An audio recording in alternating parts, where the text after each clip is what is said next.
The Israelites had finally left Egypt. The chains of slavery that had bound them for hundreds of years were broken.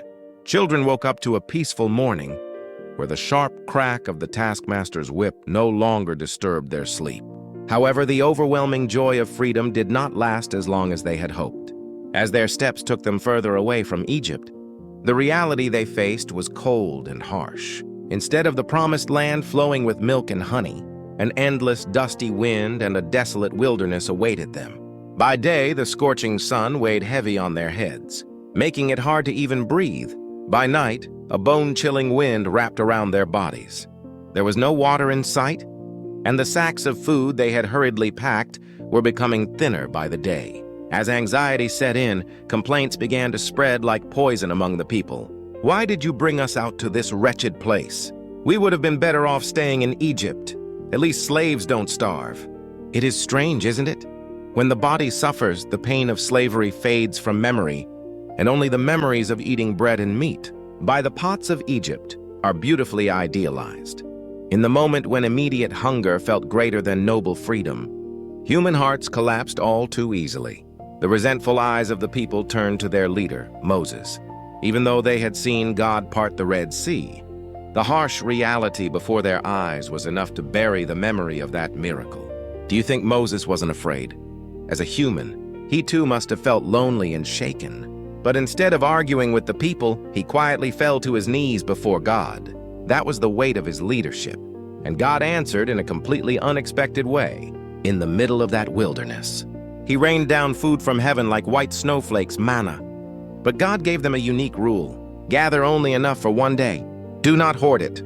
For those who acted out of greed and saved it for tomorrow, the manna rotted and stank. This was not just about solving their hunger. God was saying this, "My beloved children, do not ruin today by worrying about the unseen tomorrow.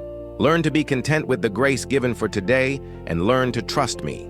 The wilderness is not a punishment designed to torment us. Rather, it is a training ground where we realize we cannot live without God. Sometimes, the scarcity of the wilderness makes us see God more clearly than the abundance of Egypt ever could.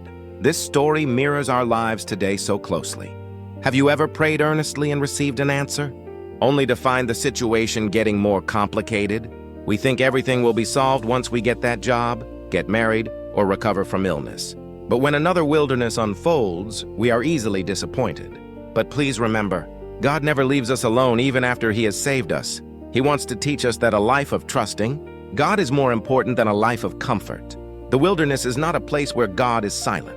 It is the place where He hears our breath and walks most closely with us. Even in those shameful moments when complaints burst from our lips, God is still preparing manna, and He is still feeding us. Does your life feel like a dry wilderness right now? That place is not evidence of your failure.